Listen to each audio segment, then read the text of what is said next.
So, it's that time of the year again when most manufacturers release their flagship devices just in time for the holiday season.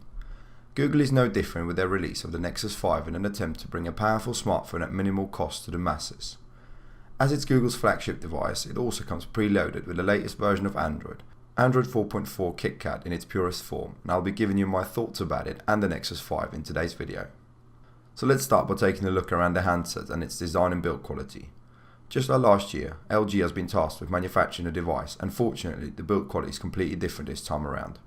Gone is the fragile glass back from its predecessor, and in its place you'll find a fully rubberized back with an embossed Nexus logo, exactly what we saw in the video during the unveiling of the KitKat statue. One thing I do want to point out though is how the materials of the black and white versions differ. The so-called white Nexus is only partially white, along with a frame that is made out of a glossy plastic compared to the matte finish of the black version. The buttons on both devices are identical and are made out of ceramic.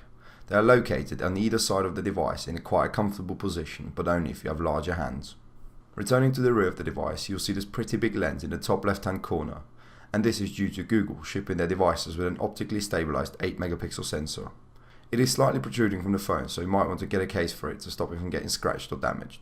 The image quality itself is actually quite pleasing, as Google and LG have decided against joining the megapixel war, a decision that most definitely helps image quality as the bigger pixels are more sensitive to light, so night shots will come up much better than on the higher resolution sensors.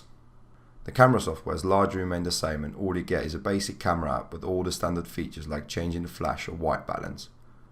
The real upgrade apart from the HDR Plus mode is Google's new Auto Awesome features, which now come as standard in Google+.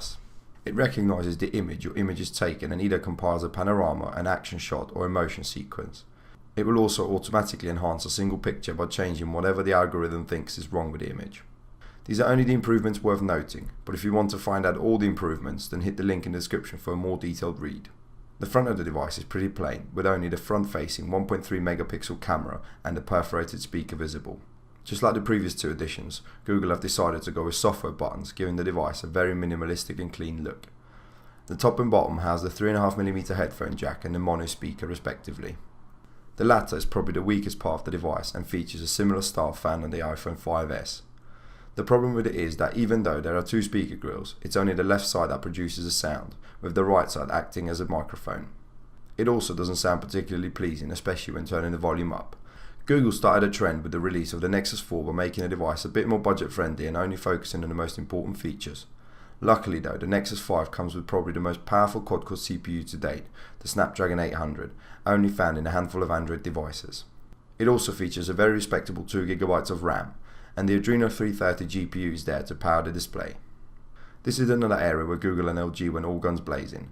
It has a 4.95-inch IPS Plus panel with a 1080p resolution, giving it a pixel density of 445 ppi. The viewing angles along with colour reproduction and saturation are also very good, as expected from this type of display technology. One area that I found particularly disappointing was the battery life, and this was most definitely due to the very small battery included. It's a 2300 mAh unit, and I barely managed to go throughout a day without having to recharge it at least once. It's a real shame that the battery has turned out so small, as most other manufacturers do include a bigger battery as standard, so this device won't be too appealing to heavy users. Let's now focus on all the upgrades and improvements Google have implemented in Android 4.4 KitKat. The first thing you'll notice when you turn the phone on are the all-new transparent status and navigation bars. It's nice to get away from the old black one and definitely gives it a more unifying and refreshing look. Another area which saw a bit of a change is the colour scheme. Google have done away with the old blue icons, and instead you'll find them all painted in a nice white. Another big update you might notice straight away is the Google Now implementation in the stock launcher. You can now access it by simply swiping left from your home screen, and you'll get presented with a slightly updated Google Now window.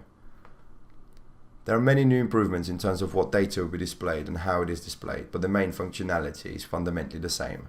There is now also a third way to access the search function apart from swiping left and swiping up from your home button, and that's via voice. We first saw this feature appear in the Moto X, so it was kind of expected that Google will include this in the latest flagship. The command to open the search function is a simple "OK Google," and it will immediately activate the voice search option. Unlike the Moto X, however, there's no wake from sleep function, and it only works when you're using a stock launcher, so there's no support for any third-party launchers just yet. One improvement that I particularly like is how the album art is now being displayed on the lock screen when using any music player. It gives you a full screen view of the artwork, so you don't just see the music controls on top of your wallpaper. There is now also the option to long press the play pause button to scroll through to a specific time in the song. One reason why I tend to shy away from the Nexus line of devices are the software buttons. I've never been a fan of them and I tend to remove them as soon as I can to make use of the full screen. There are now a few apps however that do exactly that as standard. The feature is called immersion mode and it only works with a few apps for now, but it's nice to see that some apps can take advantage of this gorgeous display. To get your status and navigation bar back, all you need to do is swipe up or down from the edge of the display depending on what you want to see. This should be most definitely implemented across all apps. The launcher in general has stayed pretty much the same with only a few changes here and there. The app drawer has been tidied up a little bit and the widget section can now be accessed when long pressing the home screen.